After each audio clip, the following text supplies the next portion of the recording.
जय महाराष्ट्र. जय महाराष्ट्र. समोरून ज्या जोरदारपणे जय महाराष्ट्राची गर्जना झालेली आहे त्याच्यामुळे महाराष्ट्रातल्या आणि देशातल्या तमाम मराठी जनांना, हिंदू जनांना लक्षात आलं असेल माझ्यासमोर कोण बसलाय. कारण जय महाराष्ट्र आवाज घुमवणारे बाळासाहेब ठाकरे, त्यानंतर उद्धवजी ठाकरे आज या स्टुडिओमध्ये आपल्याबरोबर उपस्थित आहेत. गेल्या 1 महिन्यापासून महाराष्ट्रात, देशात जे एक राजकीय वादळ निर्माण झाल्याचा भास निर्माण केले जातोय त्याचे संपूर्ण केंद्रबिंदू उद्धव ठाकरे आहेत.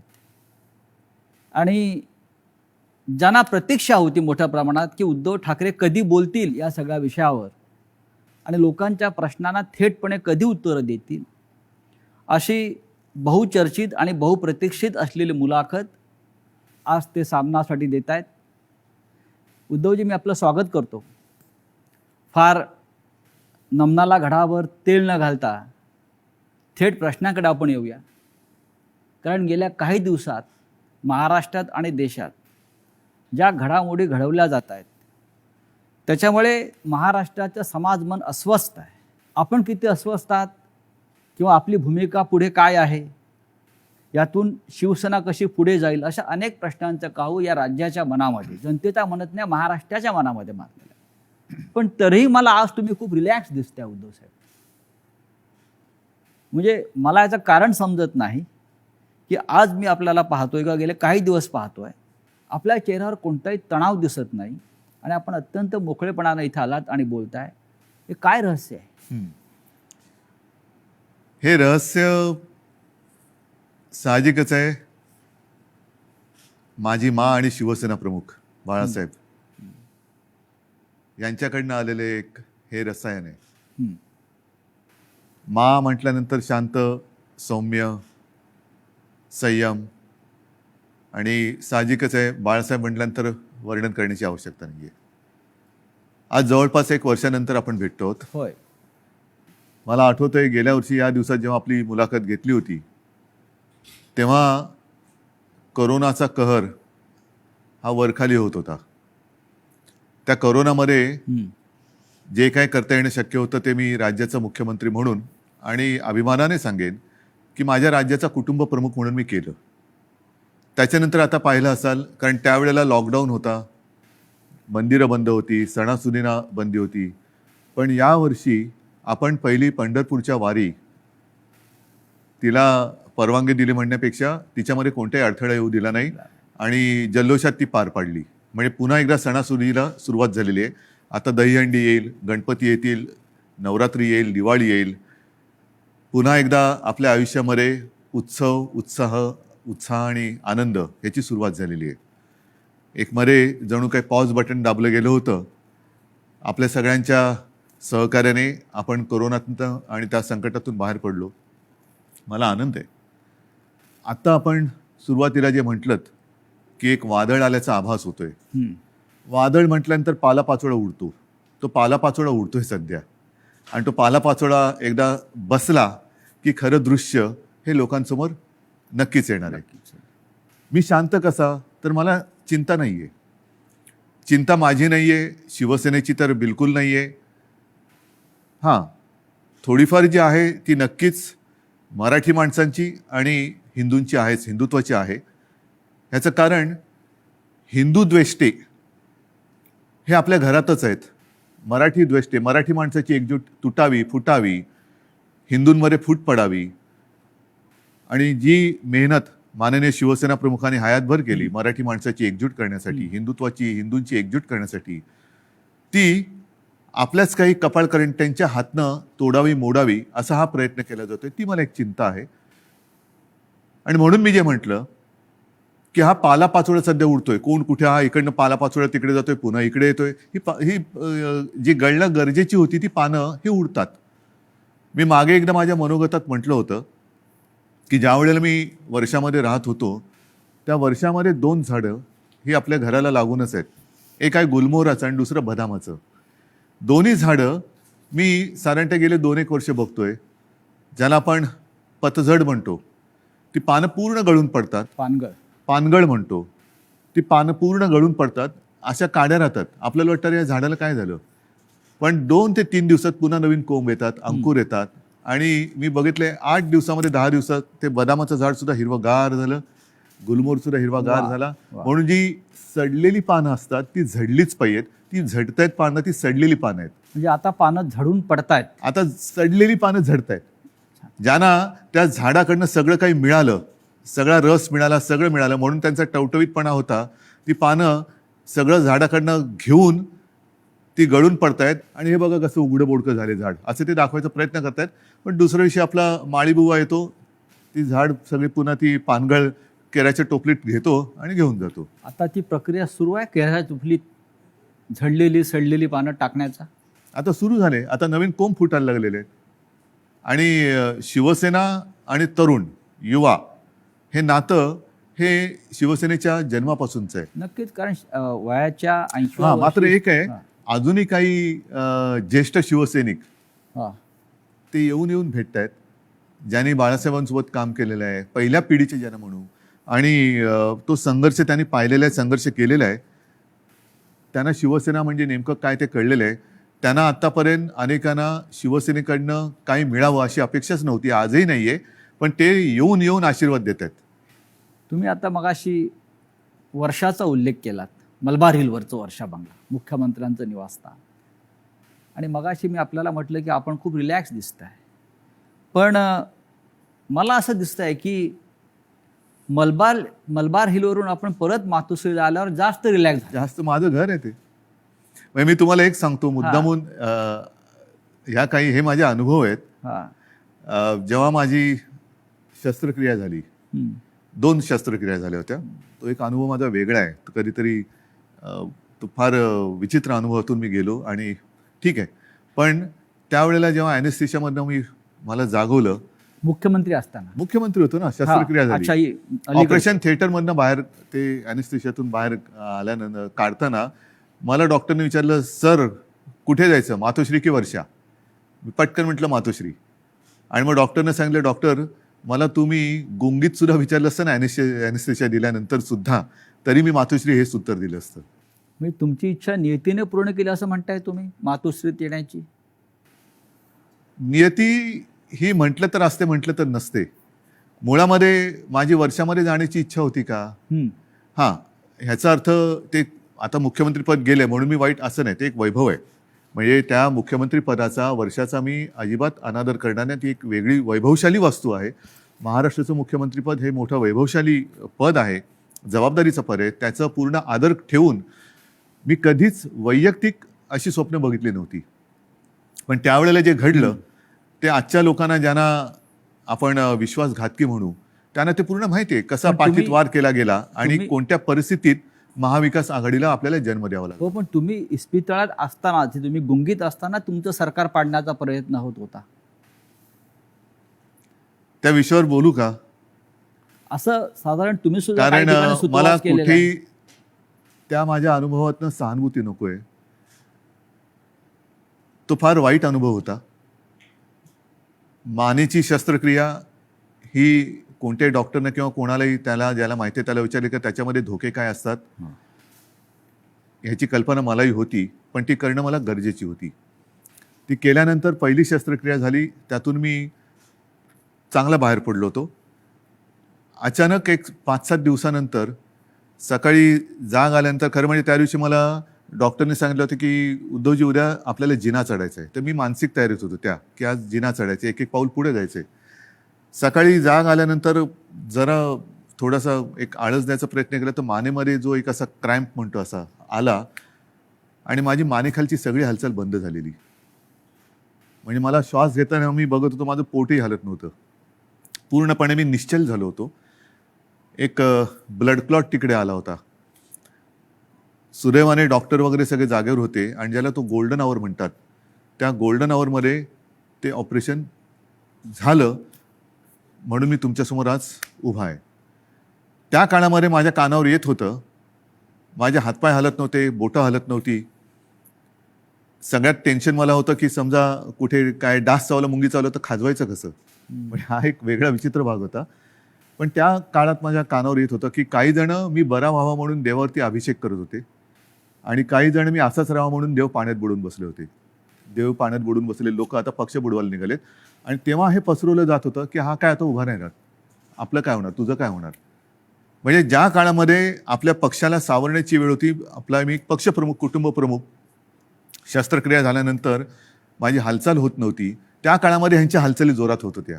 हे नाही म्हटलं तरी एक मला वेदनादायी एक सत्य हे आयुष्यभर माझ्यासोबत राहणार की जेव्हा, आणि मी तुम्हाला जबाबदारी दिली होती पक्ष सांभाळायची, नंबर 2चं पद होतं, पक्ष सांभाळायला म्हणून पूर्ण विश्वास दिला होता. तो विश्वासघात तुम्ही, मी हॉस्पिटलमध्ये असताना, म्हणजे माझी हालचाल बंद होती तेव्हा तुमची हालचाल जोरात होती, आणि ती सुद्धा पक्षाच्या विरोधात.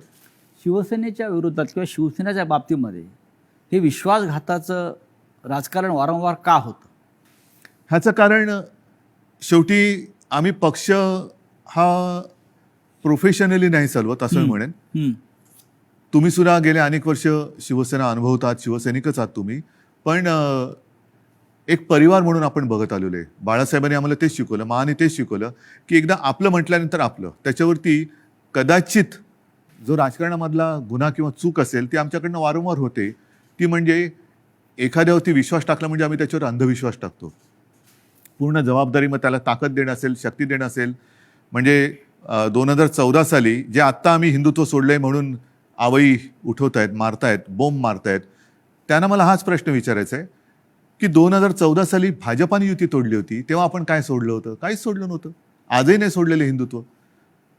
पण तेव्हा जो एक मधला काळ आला होता, विरोधी पक्ष एक शिवसेना झाली होती, म्हणजे अनेकांना असं वाटलं होतं की शिवसेना आता संपेल, पण शिवसेना एकाकी लढली आणि 63 आमदार निवडून आलेले. त्या काळामध्ये विरोधी पक्षाची जी जबाबदारी आपल्यावरती आली तेव्हा सुद्धा मी पद कोणाला दिलं होतं? आता सुद्धा जर भाजपनी आत्ता जे केलेलं आहे हे माझ्याशी बोलणी केल्याप्रमाणे, हे आत्ता केलं, हे बोलणी केल्याप्रमाणे तेव्हा केलं असतं तर सन्मानाने झालं असतं. देशभरामध्ये पर्यटन करण्याची गरज लागली नसती. आणि असं मी ऐकलं, असं मी वाचलं, माझ्याकडे माहिती नाही, पण हजारो कोटी रुपये खर्च केले गेले. विमानांचा खर्च, हॉटेलचा खर्च, हे त्याच्यानंतर काही आणखीन अतिरिक्त खर्च म्हणजे खोक्यातला असेल. त्या खोक्यात काय दडलंय हे ज्याचं त्याला माहीत, देणाऱ्याला आणि घेणाऱ्याला कळलं असेल. पण हे फुकटात झालं असतं ना, आणि सन्मानाने झालं असतं. हेच तर मी सांगत होतो. मग का घडवलं? कारण त्यांना शिवसेना संपवायची आहे. जे शिवसेनेबरोबर ठरवलं होतं 2.5 वर्षाचं मुख्यमंत्री पद, हेच तर तुम्ही आता केलं. आणि ते जर केलं असतं तर निदान 5 वर्षामध्ये भारतीय जनता पक्षाला एकदा तरी 2.5 वर्षात मुख्यमंत्रीपद मिळालं असतं. ही जी काय आता सोंगढोंग करतायत आम्ही शिवसेनेला, आता ही शिवसेना ते म्हणतात ती शिवसेना नाहीये. हे सगळं तोडफोड करून त्यांचं समाधान होत नाही. त्यांना शिवसेना संपवायची आहे. यांचा वापर करून ते शिवसेना संपवायला का संपवायचे असं वाटतं आपल्याला? आतापर्यंत गेल्या 56 वर्षात शिवसेना संपवण्याचे प्रयत्न अनेक आणि प्रत्येक वेळेला शिवसेना अधिक जोमाने आणि तेजाने उभी राहिलेली आहे. आता सुद्धा त्यांना हिंदुत्वामध्ये भागीदार नको असेल, पण माझं नेहमी असंच म्हणणं आहे की शिवसेना प्रमुखांनी हिंदुत्वासाठी राजकारण केलं, कारण हिंदुत्व मजबूत व्हायला. हे जे करतायत ते राजकारणासाठी हिंदुत्व वापरतायत. हा आमच्या आणि त्यांच्या हिंदुत्वातला फरक, जे विचारतात ना तुमचं आणि भाजपचं हिंदुत्वामध्ये फरक काय, तो हा आहे. शिवसेनेचं राजकारण हे आम्ही हिंदुत्व मजबूत होण्यासाठी केलं, पण यांचं राजकारण मजबूत होण्यासाठी आणि हिंदुत्वाचा आश्रय घेतला. मुख्यमंत्रीपद स्वीकारल्यामुळे महाविकास आघाडी हिंदुत्व संकटात आलं, हिंदुत्व म्हणजे काय झालं अशी जी एक आवई उठवली जाते. हो, म्हणजे काय, मला एक प्रसंग असा सांगा किंवा एक माझ्या हातनं घडलेली गोष्ट किंवा निर्णय माझा मुख्यमंत्री पदावरती असतानाचा दाखवा की ज्याच्यामुळे हिंदुत्व धोक्यात आलं. एक निर्णय दाखवा. तर तुम्ही तेव्हा अयोध्येला आत्ता सुद्धा गेला होतात. अयोध्येमध्ये महाराष्ट्र भवन आपण उभं करतो, बरोबर आहे. हे हिंदुत्वाला सोडून आहे की नाही? तुम्ही ठरवा. अयोध्येत महाराष्ट्र भवन, बरोबर आहे. मुख्यमंत्री होण्याच्या आधी सुद्धा मी अयोध्येत गेलो होतो. प्रत्येक वेळेला आपण होतात. मुख्यमंत्री झाल्यावरती सुद्धा अयोध्येत गेलो होतो. कोण काय म्हणेल मी परवा नाही केली. मी गेलो आणि रामलल्लाचं दर्शन घेऊन तेव्हाही आलो होतो. 2दा मी स्वतः अयोध्येत गेलो होतो. आता नव्या मुंबईमध्ये आपण तिरुपतीचं मंदिर त्याला जागा दिली. प्राचीन जी मंदिरं आहेत त्यांचं संवर्धन करणं, जतन करणं हे आपण सुरू केलं. गडकिल्ल्यांचं आपण सुरू केलं. हे कुठे, ह्याच्यात हिंदुत्व कुठे गेलं? हिंदुत्व तर असं कोणताही निर्णय नाही आहे की ज्याच्यामध्ये आपण हिंदुत्वापासून दूर गेलेलो आहे. अशा अनेक गोष्टी सांगता येतील. तुम्ही आज ज्या संघर्षमय कालखंडातून जात आहात याची कधी अपेक्षा केली होती? बघा, शेवटी शिवसेना आणि संघर्ष हे तर एकमेकाच्या पाचवीला पुजलेले आहेत. आणि मागे कोणीतरी असं म्हणालं होतं, ते मला वारंवार त्याचा अनुभव येतोय, की शिवसेना ही एक तळपती तलवार आहे. ती जर मॅनेमध्ये ठेवली तर ती गंजते. त्याच्यामुळे ती तळपलीच पाहिजे. आणि तलवार तळपणं म्हणजे संघर्ष आलाच. अर्थात याचा अर्थ अर्थार्थी कोणी घेऊ नये की तलवारीने वार करा बिरा, असं नाही माझं म्हणणं. ही एक उपमा आहे. आणि त्याच्यामुळे संघर्षासाठीच तर शिवसेना जन्माला आली. त्यावेळेला मराठी माणसासाठी, भूमिपुत्राच्या न्याय हक्कासाठी शिवसेनेचा जन्म झाला. त्याच्यानंतर हिंदुत्वासाठी शिवसेना लढली. मग ते 92-93 साल असेल किंवा कधी असेल. त्याच्यामुळे शिवसेना आणि संघर्ष, जिथे अन्याय तिथे वार, हे शिवसेनेचं ब्रीदवाक्य आहे. ज्या ठाण्यानं शिवसेनेला पहिली ताकद दिली, म्हणजे शिवसेना प्रमुख बाळासाहेब ठाकरे आणि ठाण्यांचं एक भावनिक नातं होतं. एक पहिला भगवा झेंडा जो आहे हा ठाण्यात फडकला. आणि बाळासाहेब अभिमानानं त्यांच्या संपूर्ण कालखंडात जीवनात सांगत राहिले की ठाण्यानं मला पहिली सत्ता दिली. त्याच ठाण्यातून शिवसेनेला आव्हान उभं राहिलं. ठाणेकर सुज्ञ आहेत. हे जे पालापाचोळा जो आहे ते म्हणजे काय ठाणेकर नाहीत. ठाणेकर आणि ठाणेकर नागरिक, शिवसेनेचे ठाणे आणि ठाण्याची शिवसेना, हे जे नातं आहे ना, हे ह्या पालापाचोळ्याला तोडता नाही येणार. त्याच्यामुळे मी तर म्हणेन पूर्ण महाराष्ट्र आणि ठाणं सुद्धा, अर्थात त्याच्यात आलं मुंबई सुद्धा आली, सगळेजण निवडणुकांची वाट बघतायत. आणि म्हणून माझं मत हेच आहे की याच्या पुढे एक असा कायदा झाला पाहिजे की ज्यांना कोणाला युती करायची असेल त्या दोन्ही पक्षांचं, 3 पक्षांचं, 10 पक्षांचं जे काय कडवळ तुम्हाला करायचं असेल ते करा. मात्र तुमच्यामध्ये करार मदार काय झालेला आहे तो जनतेसमोर ठेवा. जागा वाटप किती होणार आहे, कोणत्या ध्येयावरती, धोरणावरती तुम्ही युती करणार आहात, काय पुढे करणार आहात, हे करा. म्हणजे काय झालं असतं, एक तर जे माझं आणि भारतीय जनता पक्षाचं ठरलं होतं ते जे आता आधी नाकारून आता त्यांनी ते केलं, हे आधी जनतेसमोर उघडपणाने आलं असतं. दुसरी गोष्ट, निवडणुकीनंतर जे काय त्यामुळे मला करावं लागलं, महाविकास आघाडीचा जन्म नसता झाला.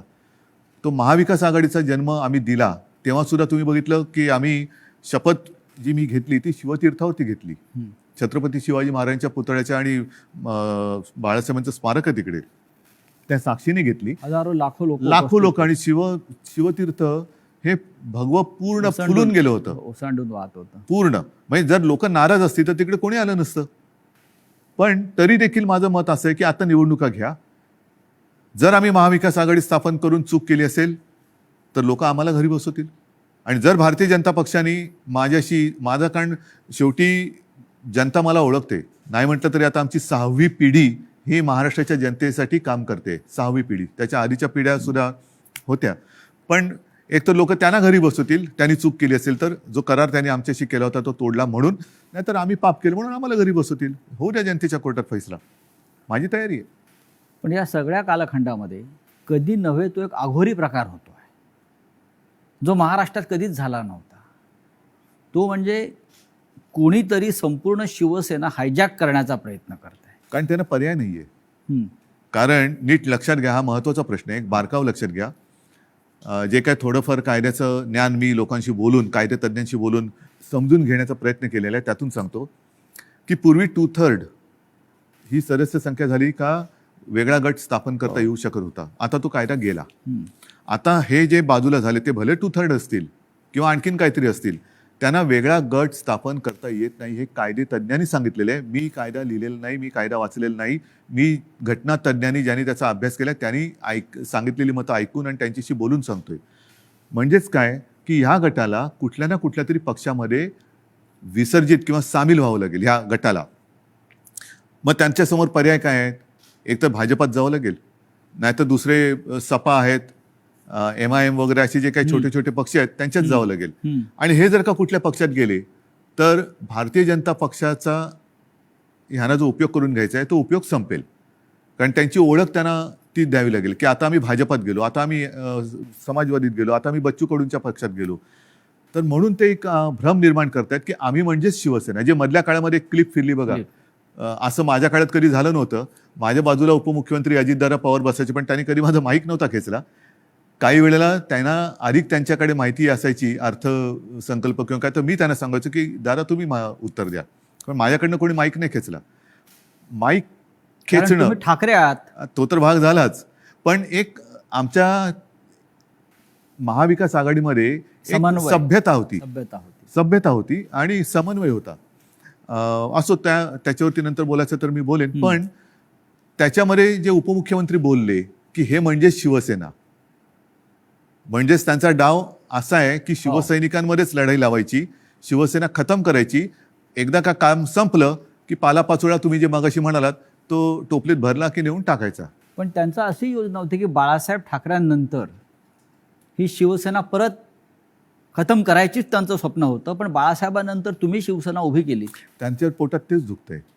त्यांना शिवसेना आणि ठाकरे वेगळे करायचे, जसं गांधी आणि काँग्रेस वेगळी गांधी आणि करायची. काँग्रेस. आणि त्यांच्यात एक तुम्ही बघा, मला टीकात्मक केवळ बोलायचं म्हणून मी बोलत नाही, पण दुसरे जे आता सरदार वल्लभभाई पटेल, हो.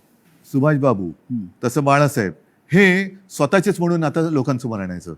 म्हणजे आपल्याकडनं काही आदर्श निर्माण नाही झाला तर दुसऱ्यांचे जसं पक्ष फोडतायत तसं आदर्श फोडायचे, आदर्श म्हणजे पळवायचे आदर्श आमदारांप्रमाणे. फोडायचे म्हणा किंवा पळवायचे म्हणा, पळवायचे. आणि मग ते आपलेच म्हणून लोकांसमोर जायचं. तसं त्यांचं चाललंय की बाळासाहेबांना त्यांनी मान सन्मान तर दिलाच पाहिजे, नाही तर लोक जोडे मारतील, लोक ठेवणार नाहीत त्यांना जागेवर. कोणी असला आणि तो बाळासाहेबांच्या विरोधात काही बोलला तर लोक हाणतीलच जोडा त्याच्या. तर म्हणून त्यांना बाळासाहेब पाहिजेत, पण आता ठाकरे आणि शिवसेना हे नातं तोडायचंय. माझं आव्हान आहे की ठाकरे आणि शिवसेना नातं तोडून दाखवा. मात्र ते करताना माझ्या वडिलांचे फोटो लावून मतं मागू नका. प्रत्येकाला आई वडील असतात आणि त्यांच्याबद्दल मला आदर आहे. मला माझ्या आईवडिलांबद्दल आदर आहे, तसं प्रत्येकानं प्रत्येकाच्या आईवडिलांबद्दल आदर असायला पाहिजे. आता गेल्या आठवड्यात गुरुपौर्णिमा झाली. मी माझ्या वडिलांना, आजोबांना गुरु मानतो. प्रत्येकाने पितृदेव भव मातृदेव भव देव मानलं पाहिजे. स्वतःच्या आईवडिलांचे फोटो लावावेत आणि मतं मागावीत. जर आज माझ्या दुर्दैवाने माझे आईवडील माझ्यासोबत असे नाही आहेत, पण ते नेहमी मी माझ्यामध्ये आहे असं मानतो, पण ज्यांची आई आणि वडील हे सुदैवाने त्यांच्यात आहेत, तर मी म्हणेन असा आशीर्वाद पुन्हा दुसरा मिळू शकत नाही. त्यांना घेऊन सभा घ्याव्या, भाषणं करावीत आणि मतं घ्यावीत. माझे वडील काय चोरताय? माझे वडील काय? म्हणजेच काय की तुमच्यात कर्तृत्व नाहीये, तुमच्यात हिंमत नाहीये, तुम्ही मर्द नाही आहात, तुम्ही विश्वासघातकी आहात. आणि लोकांचा, माझा तर केलाच, लोकांचा विश्वासघात करताना बाळासाहेबांच्यावरनं संभ्रम कशाला करतायत? तुमच्यात तुमचा मर्दाचा चेहरा घ्या आणि जा पुढे आणि मागा मतं. नाही, पण निवडणूक आयोगापुढे आता एक नवीन खटला उभा राहतो आहे. तो म्हणजे धनुष्यबाण कोणाचं चिन्ह, जे शिवसेनेचं जे लोकांपर्यंत पोहोचलं. बघा, मला अजूनही देशाच्या घटनेवरती भरोसा आहे, कायद्यावरती भरोसा आहे. चोरीमारी सगळीकडे चालते असं माझं मत नाहीये तेवढा. कारण मी जे म्हटलं ना की सत्यमेव जयते, नाहीतर हे तुम्हाला वाक्य पुसावं लागेल आणि मग 2 वाक्य करावं लागेल एकाची. एक तर म्हणजे असत्यमेव जयते आणि दुसरं वाक्य सत्तामेव जयते. त्याच्यामुळे सत्तामेव जयते पुढे तुम्ही असत्य घेऊन जर का करणार असाल तर ते काही लोक खपून नाही घेणार. आज वेळ अशी आणलेली आहे, हे दुर्दैव आहे महाराष्ट्राचं म्हणतो, की ठाकरेंना पुरावे द्यावे लागतात शिवसेना खरी किंवा खोटी. नाही, लोक वाट बघतायत निवडणुकांची. म्हणजे आम्हाला पुरावा द्यायची गरज नाही. लोक म्हणतात की आम्हाला निवडणुका येऊ दे, ध्यानच पुरून टाकतो. बरं, जनताच पुरावा देईल. जनताच त्यांना पुरून टाकेल राजकारणामध्ये. आज जी फूट दिसते शिवसेनेत, अशा प्रकारची फूट याआधी राणे भुजबळांनाही पाडता आली नव्हती. असं का घडलं? ज्यांना मी अधिकार दिले होते, ज्यांना मी म्हणजे त्यावेळेला लोक माझ्या तोंडावर नव्हती बोलत, पण मला कुजबूज आहे की अरे काय मुख्यमंत्री, नगरविकास खातं मुख्यमंत्र्याकडे असायला पाहिजे. मलईदार खातं आहे म्हणतात. मला मलाई बिलई खाण्यासाठी मी गेलो नव्हतो. मी माझ्याकडे जी खाती ठेवली होती ती एक GAD, ज्याला सामान्य प्रशासन म्हणतात, न्याय व विधी. IT मध्ये मला खरंच काहीतरी एक तंत्रज्ञानाचा उपयोग सगळ्या खात्यांसाठी काहीतरी करता येईल का, हा एक माझा विषय होता. राजीव गांधींनी एक क्रांती केली होती, तसा एक विषय होता. आणि त्याच्यानंतर काही काळ एका दुसऱ्या मंत्र्यांनी दिवे लावले म्हणून त्यांचं खातं माझ्याकडे थोडे दिवस मला ठेवावं लागलं होतं. नक्की काय चुकलं असं वाटतं? चूक माझी आहे आणि ती मी पहिल्याच माझ्या फेसबुक लाईव्ह मध्ये कबूल केलेली आहे. गुन्हा माझा आहे. तो म्हणजे मी यांना परिवारातले समजून यांच्यावरती अंधविश्वास ठेवला. तुमचं मुख्यमंत्री होणं चुकलं? मला 2 गोष्टी आहेत. समजा मी मुख्यमंत्री त्यावेळेला यांना केलं असतं, हां. यांनी वेगळं आणखीन काय केलं असतं, कारण यांची भूकच भागत नाही.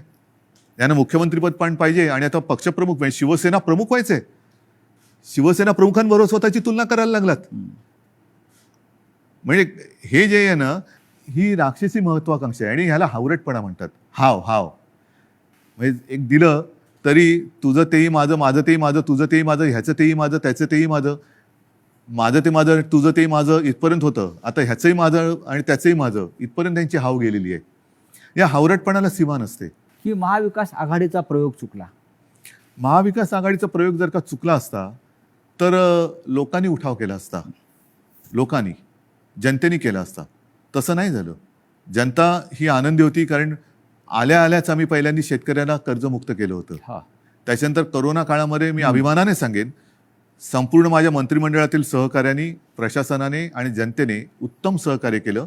म्हणूनच ज्या पहिल्या 5 मुख्यमंत्र्यांमध्ये माझं नाव आलं ते मी माझं नाव नाही मानत, ते जनतेचा मी प्रतिनिधी म्हणून ते नाव आलं होतं. जर समजा यांनी सहकार्य नसतं केलं तर कोण होतो मी कोण होतो? मी एकटा काय बरं, मी तर घराच्या बाहेरही पडत नव्हतो कारण घराबाहेर पडायचं नाही हेच मी लोकांना सांगत होतो. जाऊन घोळके करा. फुटीरांचा आक्षेप त्याच्यावरच आहे.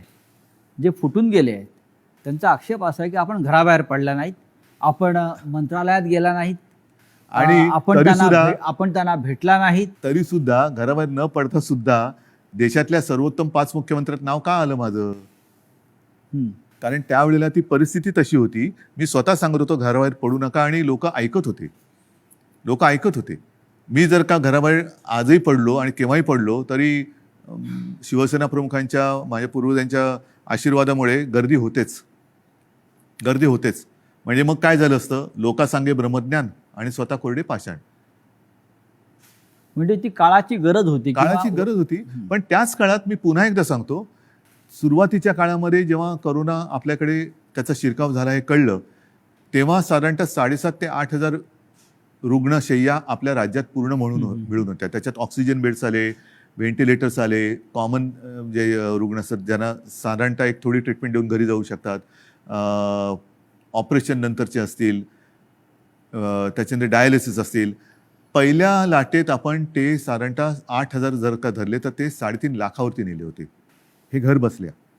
हॉस्पिटलमध्ये बेड्स नव्हते, रुग्णवाहिका नव्हत्या. कोणी कशा केल्या त्या? कोरोनाच्या टेस्टसाठी आपल्या राज्यात फक्त 2 प्रयोगशाळा होत्या. एक कस्तुरबामध्ये, दुसरं NIV एक पुणे. त्या आपण 600च्या वर केल्या घरी बसून. पण त्याच्याविषयी 50 आमदारांना कौतुक नाही आहे. त्यांना तुम्ही निधी दिलेला नाही म्हणतायत आणि तुम्ही हिंदुत्व सोडलं असं म्हणतायत. त्याच्यामुळे ते सोडून गेले. तुम्ही महाराष्ट्रासाठी जे काय केलेलं आहे, कोरोनाच्या संकटातून राज्याला वाचवलेलं आहे, लोकांना जीवदान दिलेलं आहे. महाराष्ट्रामध्ये नद्यातून प्रेत वाहून तुम्ही दिली नाहीत. त्याचं त्यांना शल्य असेल की असं नाही झालं, हे चुकीचं झालं असं त्यांच्या मते असेल. आणि महाराष्ट्राच्या जनतेला हा मुख्यमंत्री आपल्या कुटुंबातला घटक वाटत होता, आपला परिवारातला भाऊ, मुलगा. त्याच्यामुळे मला ह्या विश्वासघातकांना माझ्याबद्दल काय वाटतं ह्याची चिंता नाही आहे. मला माझ्या महाराष्ट्रातल्या जनतेला मी त्यांच्या कुटुंबातला वाटतो. ह्याच्यात असं भाग्य हे फार क्वचित कोणाच्या नशिबी येतं. ते मला नाही वाटत ह्यांच्या नशिबी आलं असेल, कारण ह्यांच्या डोक्यावरती जरी काही पदं आता मिळाली, कारण अजूनही हम तुम एक कमरे में बंदो असं यांचं मंत्रिमंडळ आहे, त्याच्यामुळे त्याचा विस्तार कधी होणार आहे माहिती नाही.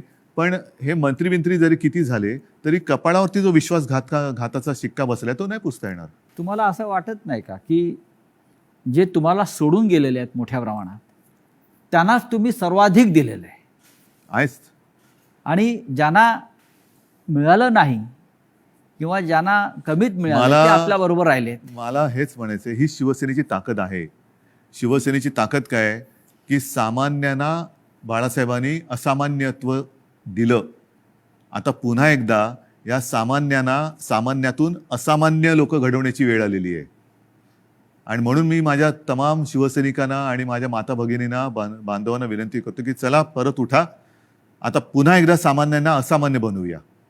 कारण हे सारी लोक होती आणि ह्यांना ती चूक, मी पुन्हा तेच म्हणेन की ही चूक माझी आहे की त्यांना ताकद दिली, पण त्या ताकदीने ते उलटा वार नुसता नाही केला, तर राजकारणामध्ये ज्या आईने जन्म दिला त्या आईला गिळायला निघालेली अवलाद आहे.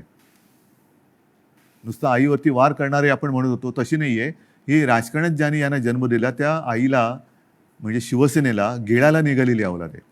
ज्या पण तेवढी ताकद हो. त्यांच्यामध्ये नाहीये, कारण शेवटी आई ही आई असते. नक्कीच. तुम्ही आईचा उल्लेख केला.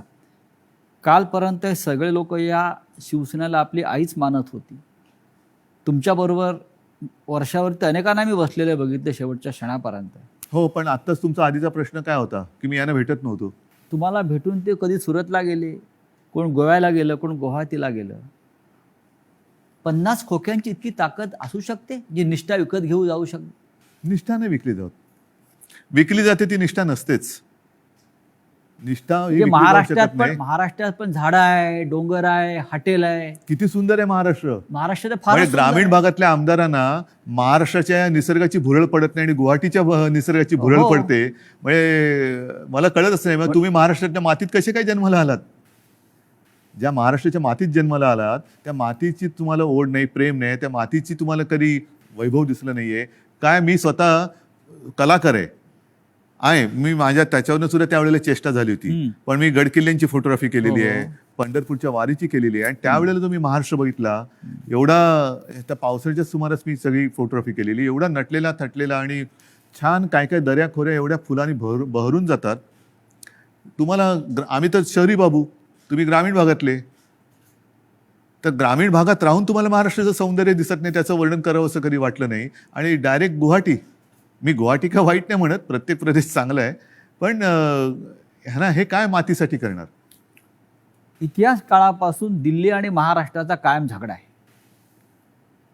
मग औरंगजेब, छत्रपती शिवाजी महाराज असतील, संभाजी महाराज असतील, दिल्लीने महाराष्ट्रावर सतत पाठीमागून वार केले किंवा महाराष्ट्र संपवण्याचा प्रयत्न केला. कारण काय हे आणि आता आजही तेच चित्र आहे ह्याच्या मुळाशी जाण्याची आता गरज की वाटते की आजही शिवसेनेचा सूड घेण्यासाठी ते बाळासाहेब ठाकरेंच्या अस्तित्वाला सुरुंग लावत आहे. मान्य, पण ह्याच्या मुळापर्यंत जायची गरज आहे. कारण जोपर्यंत हे दिल्लीत गेले नव्हते तोपर्यंत बाळासाहेब ठाकरेच यांना जपत आले होते. बाळासाहेबच यांना वाचवत आले होते आणि वाचवलं होतं एका हिंदुत्वाच्या ध्यासापायी, वेडापायी. मग दिल्लीत बसल्यावरती असं त्या दिल्लीच्या खुर्चीला काय असं वेगळा काय स्प्रे मारला की काय झालं की तुम्हाला ज्यांनी जपलं त्यांनाच तुम्ही संपवायला निघालात.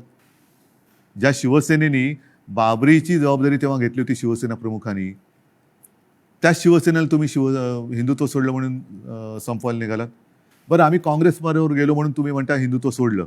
मग मुफ्ती महमद आणि मेहबूबा मुफ्तीबरोबर तुम्ही गेला होतात, ते काय होतं, काय सोडलं होतं तुम्ही.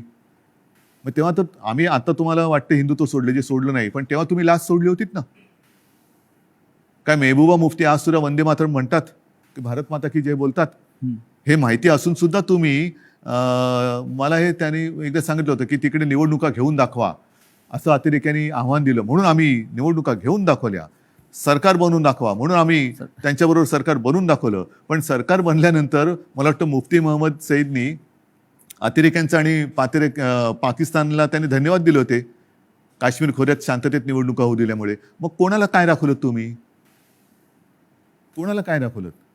म्हणजे बरं, आता सुद्धा ते बिहारमध्ये जे बसलेत नितीश कुमार बरोबर, नितीश कुमार हिंदुत्ववादी आहेत का. कारण मला जे आठवतं त्याच्याप्रमाणे त्यांनी एकदा संघमुक्त भारत असा नारा दिला होता. संघमुक्त भारत असं शिवसेनेने कधी दिला नाही. राम मंदिराच्या प्रश्नावर रामविलास पासवान एनडीएतून बाहेर पडले होते, तरी ते त्यांना प्यारे होते. हो. आम्ही तो उलट म्हणत होतो की विशेष कायदा बनवा. 5 वर्ष 7 वर्ष झाली तरी ते विशेष कायदा बनवून राम मंदिर बनवू शकले नाही. ते न्यायालयाने निकाल दिला. या देशातला समस्त विरोधी पक्ष आणि प्रादेशिक पक्ष संपवले जातात आणि मित्र पक्ष पण, आणि हा मित्र पक्ष.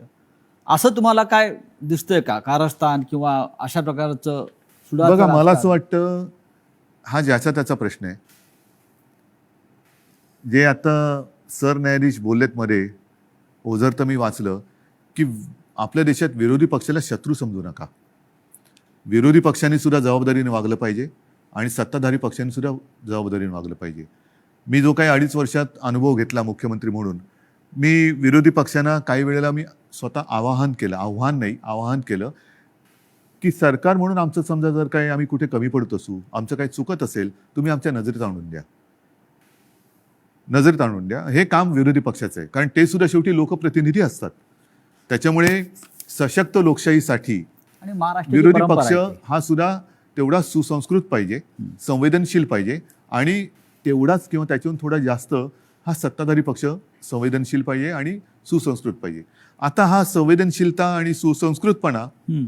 ही कुठेतरी रसातळाला जायला लागले असं वाटते. कशामुळे? पिढ्या बदलत आहेत आणि सत्तेची हाव. आता काय झालेलं आहे, फास्ट फूडचा जमाना आलेला आहे. हा.